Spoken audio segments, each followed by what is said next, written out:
Hi everyone. Good afternoon. I hope all you guys are doing very, very well at home, and I hope your babies are doing well as well.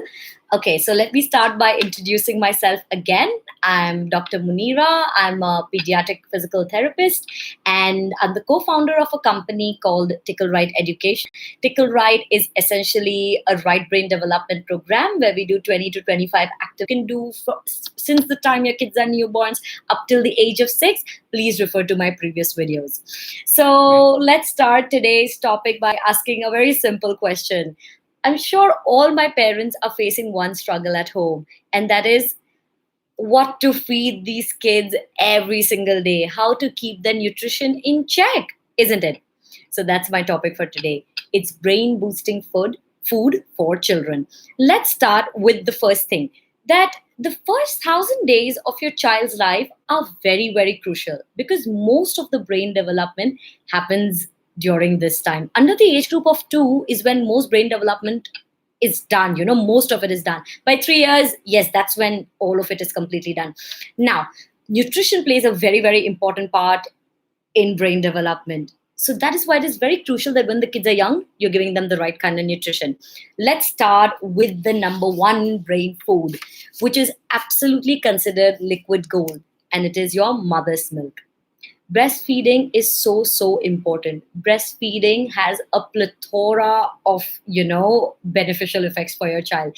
Now, it's so important that up till the age of 6 months, all doctors and all associations would recommend you one thing, and that is that only and only feed your child with breast milk. That's about it, exclusively breast milk. Because breast milk is supposed to increase the immunity of your child. It is supposed to make the bonding with the mother much better. It gives them all the holistic nutrients that the child needs, the brain, the body, to develop, very quickly. Apart from that, almost every study will show you one thing, that kids who have been breastfed for longer periods have higher IQ levels than those who haven't been breastfed at all. Isn't I understand some parents cannot breastfeed, and that is because they have certain issues, and then it's okay if you put them, on a supplement. But if you are lactating well and it is enough to fill your child up, please continue breastfeeding. A lot of times moms come and tell me that XYZ person told me, or my mother-in-law, father-in-law, or mother, blah blah blah, so many people told me that I shouldn't breastfeed my child for so long because then the child gets very clingy. This cannot be further away from the truth. Guys, this is not true. Breast milk is like magic, and if you take this period of breastfeeding away from your child, you are potentially doing more damage than any good. Don't worry, your kids are not going to become clingy to you. In fact, if you're what is brain food.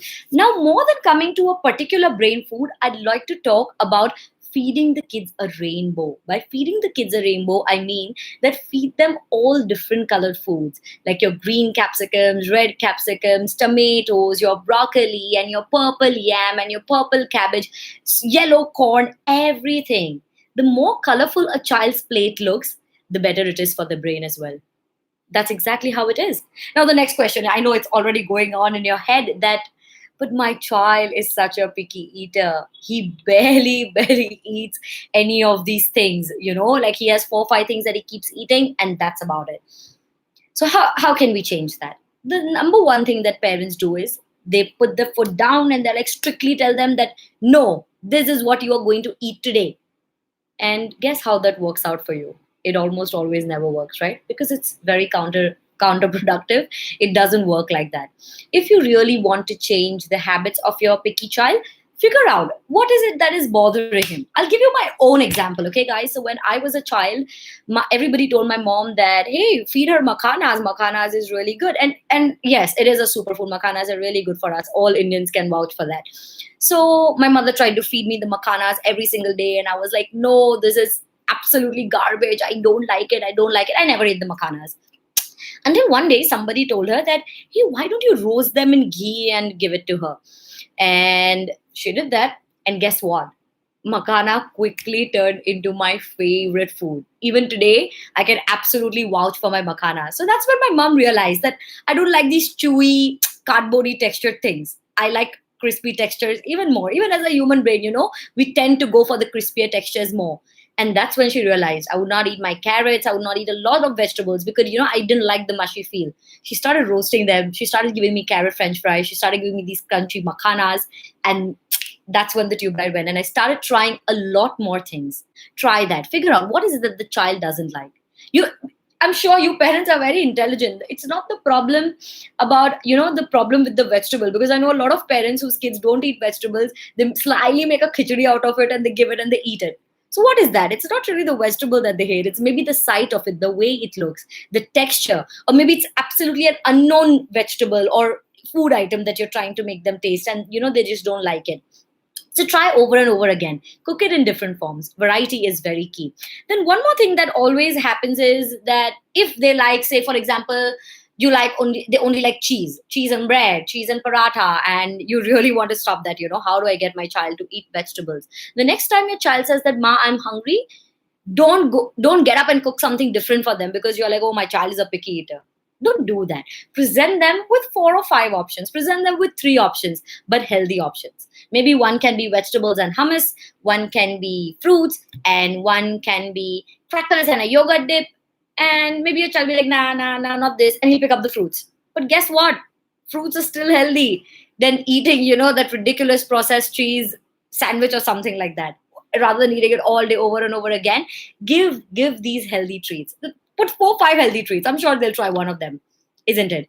Yes. So try different foods and always keep healthy treats at home. Okay. The next one. A lot of things, especially when they're younger, there are a couple of things that I would like you to involve in their food for youngest kids up to the age group of 1. See to it that around 35-40% of the diet is roughly healthy fats. Our traditional ghee, it goes a very, very long way. And any healthy fat that you're making at home, your makhan or our pumpkin seeds, cashew nuts, almonds, all these are healthy fats. If you're a non-vegetarian, then your fish, your fatty fish, like a salmon, like a wild caught salmon, something like that, very high in omega 3s, very, very good for your child's brain. Second part is protein. Again, we as Indians, we are majority a vegetarian or vegan community, and a lot of times, we have certain problems with consuming lesser protein, and our diets are very rich in starchy carbohydrates, like a lot of rice, a lot of bread, a lot of roti, but not enough veg and protein. So please take care. It can cause deficiencies in the kids. Iron deficiencies can be even higher in the kids, B12 deficiencies. So please take care about that. A vegetarian, don't get me wrong, a vegetarian diet can be very, very fulfilling, but see to it that you're measuring out your portions. See to it that, okay, this is enough paneer, tempeh, seitan, any of these things you're having, amazing. A lot of vegetables are high in protein as well, something like your broccoli, peas, they're higher in protein, so please include them. It's very, very important. You don't want your child going in any sort of nutritional deficiency, because when that happens, guess what? Brain power is going down. So please take care of that. Okay. Of course, I cannot stress enough. Lots of tons and tons of fruits and vegetables. Now let's move on to the last part. As I said that a lot of food is very important for brain development, there are certain things that we can actually avoid.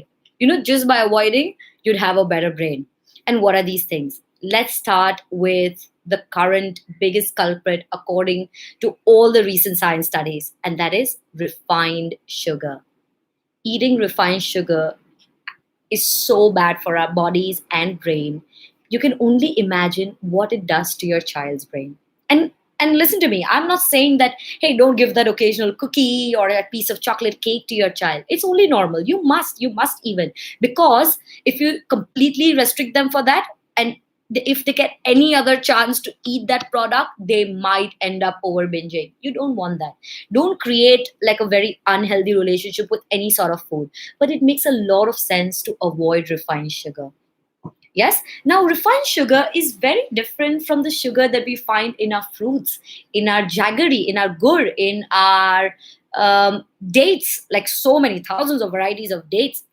All of that is the good kind of sugar. So if you all need to give something sweet to your child, use healthier alternatives. But refined sugar is really the culprit for causing a lot of brain damage, gut issues, creating insulin resistance, which leads to obesity in kids.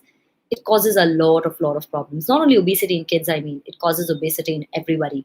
Yes, it's worse for the kids. That sort of sugar, it causes them a lot of anxiety, it causes them irritability. So please be careful about what you're feeding them. We why I say be careful, because there is a lot of hidden sugar in a lot of things that we feed our kids thinking that they're healthy alternatives.